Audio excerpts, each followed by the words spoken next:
What's the first weapon? Truth. Okay, righteousness like an armor on your chest. What's the second weapon? Righteousness.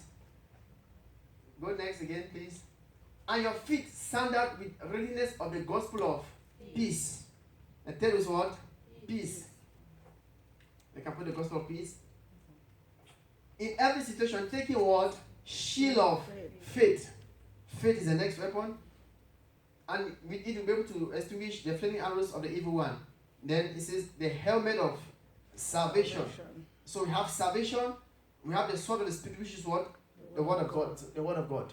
Then we have 18. It talks of prayers. You see. So the armor, the weapons we are using: truth, righteousness, peace, faith, salvation, word of God, prayers. That is what you need to defeat the devil. If you understand these things, take each of these armor in your personal time. Study them. You'll be marveled. Study each of these armor. That is all. Satan will attack you in these areas. And the end of this is like in your life, there'll be a loophole.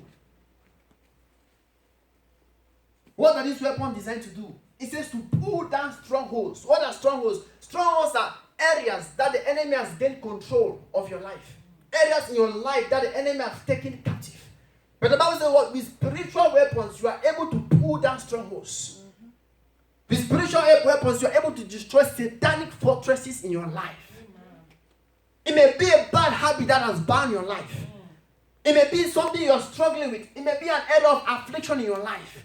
But the Bible says the weapons for warfare are not carnal, but they are mighty through God to the pulling down of strongholds. Hallelujah. Amen. The weapons are fortified to destroy strongholds. He said they are mighty through God. When David faced Goliath, he said, I come against you in the name of the Lord of hosts. They are mighty through God. Hallelujah. Amen. I don't know the battle you're facing this morning. Oh, Shikalabrade. The weapons will not come on you automatically. He said, put it on. Nobody is born righteous. Nobody is born obedient. Nobody is born walking in love. He said, you put it on. You are the one to develop these qualities in you. He said, you put it on. So the armors do not come automatically. How does faith come? He said, faith comes by hearing, and hearing by the word of God. So if I need faith, I should listen to the word of God. So I'm responsible for my growth in faith, not God. So you're the one to put it on. Dress like a soldier, because temptations come in different dimensions. Jesus was prepared. Hallelujah. Today, God is going to fortify his people. In the name of Jesus. The third thing I see, 2 Corinthians 10 verse 5. The second thing I see in spiritual warfare, the third thing, is that the mind is a battlefield. Hallelujah. The mind was what? Is the battlefield, is the battleground for spiritual warfare. Spiritual warfare is fought in the mind. It says what? Casting down imaginations. It says, and taking every thought captive. So the mind is the area of attack. The contest that Jesus had in the wilderness, Satan did not show up physically in the flesh. Satan attacked Jesus from his mind, from his thought life. The only entrance that Satan can get into your life is through your thoughts. So the mind is a battlefield. That's why the Bible says what? We walk by faith and not by sight. It says the just shall live by faith. Because you will face circumstances that will make you want to doubt God. You face circumstances that want to make you compromise. The enemy will throw fiery darts to your mind, suggestions to bring fear. So the mind is a battleground. Hallelujah. For spiritual warfare, the mind. The mind. What controls your mind controls your life. Yes. That's what is needed to be guarded above all. Amen. The mind is a battleground. It says what? Be transformed by the renewing of your mind. Be changed, be metamorphosed, be transfigured from one level to another by changing your way of thinking and making it align with the word of God. What does it mean to renew your mind? Take what the Bible says as your own and keep your own idea away. Yes. Replacing your thoughts with the thoughts of God. Yes. That's right. Thank you, Lord Jesus. Hallelujah. Amen. I sense the spirit of victory over this place. Oh, shut up, brother. Every struggle has an expiring date. The Bible says, surely there is an end, and the expectations of the righteous shall not be cut off. This morning, your expectation shall not be cut off. Amen. In the name of Jesus. Amen. How do I overcome the spiritual warfare? As I said, this morning I'm dealing with the internal dimension because it's very broad. First, you overcome by taking every thought captive. Isaiah chapter 55 from verse 6 to 7. It says, let the wicked man forsake his ways. Let the unrighteous man forsake his thoughts. Isaiah chapter 55 from verse 6 to 7. Seeking the Lord while he may be found. Call upon him while he is near. Let the wicked forsake his ways. And the unrighteous man, his thoughts. His thoughts, the unrighteous. Your thoughts make you unrighteous. Jesus says, what defies a man? And the things that come from. At one time, a young man met a reverend father, a white man. Back then, and the reverend father was smoking. And he was like, how can you be smoking, father? And the father told him that it's not what comes from the inside that defines a man.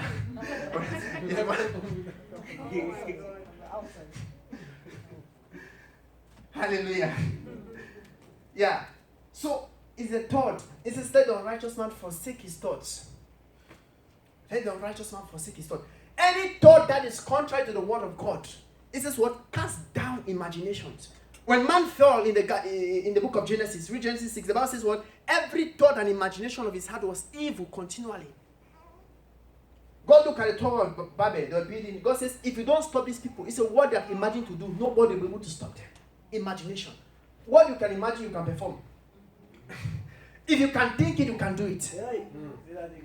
I'm telling you, if you can think it, you can do it. There are different phases of temptation. The first phase of temptation is what we call idea phase. A suggestion comes to your head.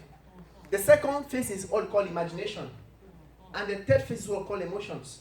If you don't do the imagination, it activates your emotions. Then the fourth phase is what we call action. Now, you can overcome temptation in the first and the second phase. But when it gets into emotions, it's a stronghold within you. You need fellowship to break it. You need to seek God to break it. So it says what casts down imaginations and every high thing that is contrary to the word of God. That's why, let me tell you something. Demons are personalities without body.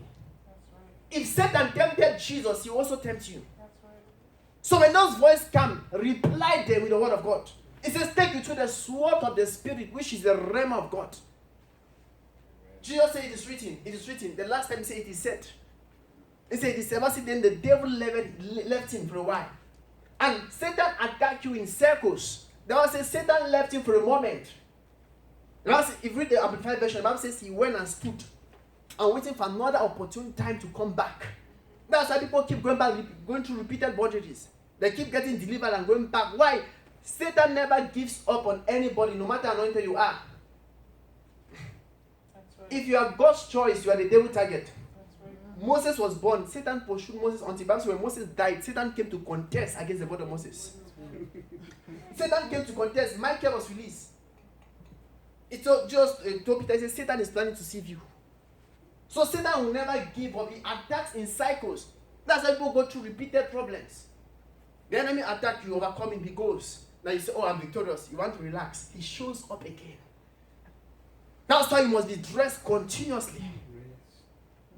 So to overcome what you must take every thought captive. You must speak the word of God. And there's no power that can resist the word of God from your heart. Implant the word of God in your heart. Then you speak it forth. There are different dimensions of meditation. The first dimension of meditation is reading. The third is what called, second is what called contemplative meditation. When you imagine the word of God, if you can worry, you can meditate. You are thinking on the word of God. Then the third is what they call it Haggah. It means to speak what God says. So when you are reading and meditating, you are implanting it in your heart. Then when you speak it forth, it comes forth as prophecy. And nobody resists the power of a prophet. You see, it says, with the heart you believe and with the mouth you confess. You see, that's what we call the sword of the Spirit. Let it come from your heart. If you just speak it without it being in your heart, it will not produce results. Hallelujah. So get the word of God in you and deal with it. Philippians chapter 4, from verse 4 to 8. Holy Prado Shataya. Father, thank you. Philippians chapter 4, from verse 4. It says, rejoice in the Lord always. Oh my God, I love this scripture. And again I say rejoice. Let your moderation be known to all men, for the Lord is at hand. Do you know moderation? Moderation means self-control. It comes from moderate. It says, let your moderation be known to all men. It says, be careful for nothing, but in everything, by prayer, supplications, with thanksgiving, let your requests be known. Satan attack you even through anxiety. Go to verse 7. It says, and the peace of God who passes all understanding shall keep your heart and your mind through Christ Jesus. Verse 8. Finally, brethren, whatsoever things are true, whatsoever things are honest, whatsoever things are just, whatsoever things are pure, whatsoever things are lawful, whatsoever things of good report, if there be any virtue, if there be any praise, it says, think on these things. So the Bible has given us a formula for thinking. If what you are hearing does not bless you, don't listen to it. There are people who are always looking for bad news. Have you heard? Have you heard? Faith comes by hearing, fear comes by hearing. Evil communication corrupts good manners. Yes. Choose what you listen to. Oh, yeah. And you may sound arrogant to people. There are things that I said, I'm not going to listen to that. Thank you. I've even at my job said sometimes, you see some elderly women that they are just talking like, about a colleague. And when the colleague comes, they're like, they start smiling. I'm like, at this age, you are still behaving like that. Ish. It's so undignifying. Honestly. There are things you should make up your mind. If it's not going to uplift you, don't listen to it. Thank you. Here the man of God has done this. And have you heard? How is that going to bless you? There are things you should not dwell on. You should not dwell on. There are things you should not focus on. Is it true? Is it honorable? Is it lovely? The Bible has given us a way of thinking. Hallelujah. And the last point I'm going to give today for overcoming is walking in obedience. You overcome by walking in obedience. That's right. 2 Corinthians 10 verse 6. Oh, ribadega bro shakaya lagida. Sikala bro shakida bradegebo suntalaba shekeli amadi. Thank you, Jesus. It says, and we are ready to punish any disobedience. Once your obedience is what? Complete. You cannot live anyhow and confront the devil and expect victory. You cannot be a part-time Christian and confront a full-time devil.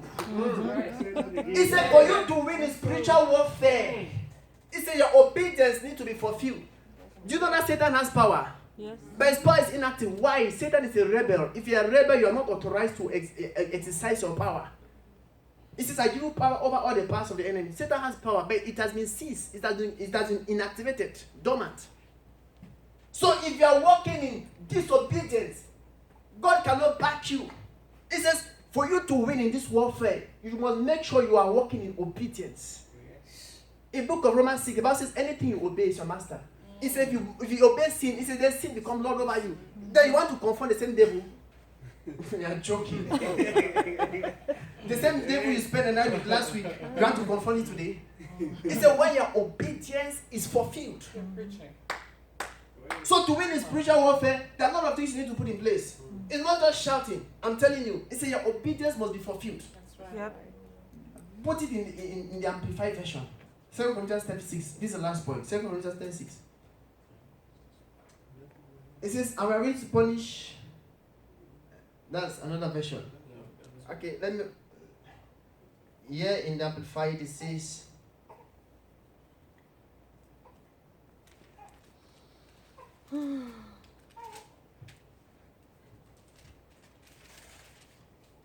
it says, being in readiness to punish every insubordinate for his disobedience, when your own submission and obedience as a church is fully secure and complete. Now go to James chapter 4. Read from verse 6 to 7. Then you understand that particular verse. Oh, Shigala Broshke. It says, but he given more grace. Wherefore he said, God resisted the proud, but giveth grace to the humble. Yeah. Do you know what it means for God to resist the proud? God follows you, make sure, ensure, and see that you fall. God supervise your failure. That's what it says. God resists the proud. You are binding and it's not binding. You are casting, it's not casting. That's why I say there is external dimension and there's internal dimension. A lot of Christians know the external dimension, but there is an internal dimension of warfare. So it's where God gives grace. Amplified Version says, power of the Spirit to those who are meek, to those who are humble. It says, submit to God, then you resist the devil. So if you are not working in obedience, you cannot resist the devil effectively. You see, so for you to win, you must walk in obedience. What does it mean to submit to God? Number one, submit to His word. Do what the word of God says. And don't do what the word of God is against. How do you submit to God? How do you submit to God? By submitting to authorities. By submitting to authorities. If you read the book of Jude, the Bible gave an example of submission. The Bible spoke of when Satan was contesting for the body of Moses. The Bible says Michael came. But Michael did not confront Satan. Do you know that? Michael did not confront Satan. The Bible says Michael brought no railing accusation against the devil. Why? Satan used to be his boss in heaven. He could not even argue with the devil. The Bible says Michael had to refer him to a superior authority. He said, the Lord rebuked you. Michael respected somebody that has fallen. Then you are talking against somebody that is still in his office. You are joking. So you submit to God by submitting to His word. Number two, to authorities. So for you to win the spiritual, we say your own obedience must be fulfilled. Hallelujah. If you read 1 Samuel 15 verse 22, the Bible says obedience is better than sacrifice. You cannot buy God with your money. You cannot buy God by fasting and prayers. You cannot. It says obedience is better than sacrifice. It says, then Samuel said, does the Lord have pleasure in great offerings and sacrifices, or obey the voice of God? It says, behold, it's better to obey than to sacrifice. Hallelujah. This morning we are going to pray. We are going to pray. There is spiritual warfare that each and every one of us go through. As individuals, as families, as a church. Hallelujah. But the grace of God is what we need. As I say, it is a faith fight. It is a faith fight. It is above all, take you to the shield of faith. Thank you, Jesus. Let's stand to our feet this morning.